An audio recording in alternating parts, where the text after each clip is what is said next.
بیان کیا جاتا ہے کہ غزوہ خیبر کے موقع پر ایک چرواہ حضور اقدس صلی اللہ علیہ وآلہ وسلم کی خدمت میں حاضر ہوا۔ وہ چرواہ یہودیوں کی بکریاں چرایا کرتا تھا۔ جب دیکھا کہ خیبر سے باہر مسلمانوں کا لشکر پڑاؤ ڈالے ہوئے ہے، اس کے دل میں خیال آیا کہ میں جا کر ان سے ملاقات کروں اور دیکھوں کہ یہ مسلمان کیا کہتے ہیں اور کیا کرتے ہیں۔ چنانچہ بکریاں چراتا ہوا مسلمان کے لشکر میں پہنچ گیا اور ان سے پوچھا تمہارا سردار کون ہے؟ صحابہ کرام نے بتایا کہ ہمارے سردار حضور صلی اللہ علیہ وآلہ وسلم اس خیمے کے اندر ہیں۔ پہلے تو اس چرواہے کو ان کی باتوں پر یقین نہیں آیا۔ اس نے سوچا کہ اتنے بڑے سردار ایک معمولی سے خیمے کے اندر کیسے بیٹھ سکتے ہیں۔ اس کے ذہن میں یہ بھی تھا کہ جب آپ اتنے بڑے بادشاہ ہیں تو بہت ہی شان و شوکت اور ٹھاٹ باٹ کے ساتھ رہتے ہوں گے، لیکن وہاں تو کھجور کے پتوں کی چٹائی سے بنا ہوا ایک خیمہ تھا۔ خیر وہ چرواہ اس خیمے کے اندر آپ صلی اللہ علیہ وآلہ وسلم سے ملاقات کے لیے داخل ہوا اور آپ سے ملاقات کی اور پوچھا کہ آپ کیا پیغام لے کر آئے ہیں اور کس بات کی دعوت دیتے ہیں۔ حضور اقدس صلی اللہ علیہ وآلہ وسلم نے اس کے سامنے اسلام اور ایمان کی دعوت رکھی اور اسلام کا پیغام دیا۔ اس نے پوچھا کہ اگر میں اسلام کی دعوت قبول کر لوں تو میرا کیا انجام ہوگا اور کیا رتبہ ہوگا؟ حضور اقدس صلی اللہ علیہ وآلہ وسلم نے فرمایا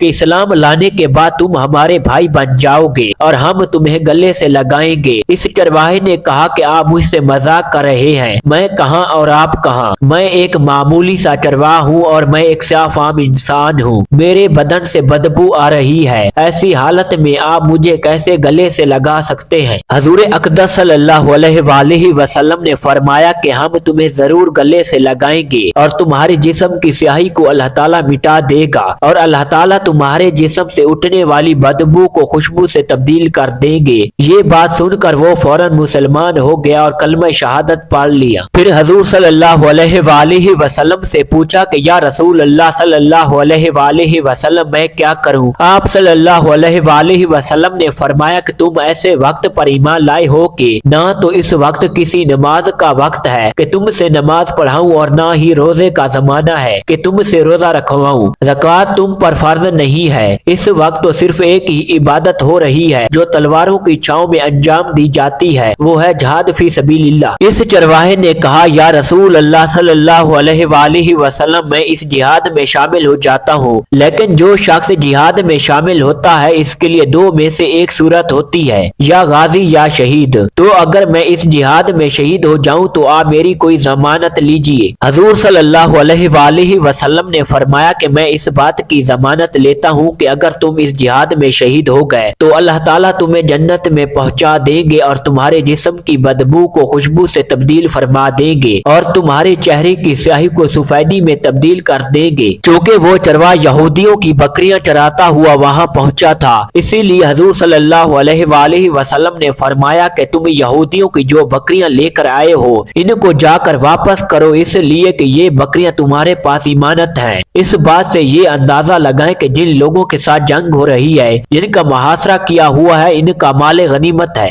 لیکن چونکہ وہ چرواہ بکریاں معاہدے پر لے کر آیا تھا اس لیے آپ نے حکم دیا کہ پہلے وہ بکریاں واپس کر کے آؤ، پھر آ کر جہاد میں شامل ہونا۔ چنانچہ اس چرواہے نے جا کر بکریاں واپس کی اور واپس آ کر جہاد میں شامل ہوا اور شہید ہو گیا۔ جب جنگ ختم ہو گئی تو حضور صلی اللہ علیہ وآلہ وسلم لشکر کا جائزہ لینے لگے۔ ایک جگہ آپ نے دیکھا کہ صحابہ کرام کا مجمع اکٹھا ہے۔ جب آپ قریب پہنچے تو ان سے پوچھا کہ کیا بات ہے؟ صحابہ کرام نے فرمایا جو لوگ جنگ میں شہید ہو گئے ہیں ان میں سے ایک آدمی ایسا بھی ہے جس کو ہم سے کوئی نہیں پہچانتا۔ آپ صلی اللہ علیہ وآلہ وسلم نے فرمایا کہ مجھے دکھاؤ۔ جب آپ نے دیکھا تو آپ نے فرمایا تم اس شخص کو نہیں پہچانتے مگر میں اس شخص کو پہچانتا ہوں، یہ چرواہ ہے اور یہ وہ عجیب و غریب بندہ ہے جس نے اللہ کی راہ میں ایک سجدہ بھی نہیں کیا، اور میں اس بات کی گواہی دیتا ہوں کہ اللہ تعالیٰ اس کو سیدھا جنت الفردوس میں پہنچا دیا ہے، اور میری آنکھیں دیکھ رہی ہیں کہ ملائکہ اس کو غسل دے رہے ہیں اور اس کی سیاہی سفیدی میں تبدیل ہو گئی ہے اور اس کی بدبو خوشبو سے بدل گئی ہے۔ اس واقعے سے ہمیں یہ سبق ملتا ہے کہ اندازہ کیجئے اگر کچھ عرصہ پہلے اس چرواہے کو موت آ جاتی تو سیدھا جہنم میں چلا جاتا،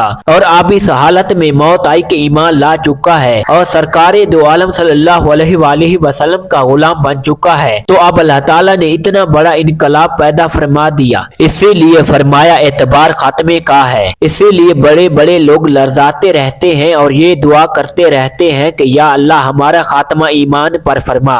میری یہ دعا ہے کہ اللہ تعالی ہم سب کو اس سے سبق حاصل کر کے اس پر عمل کرنے کی توفیق عطا فرمائے۔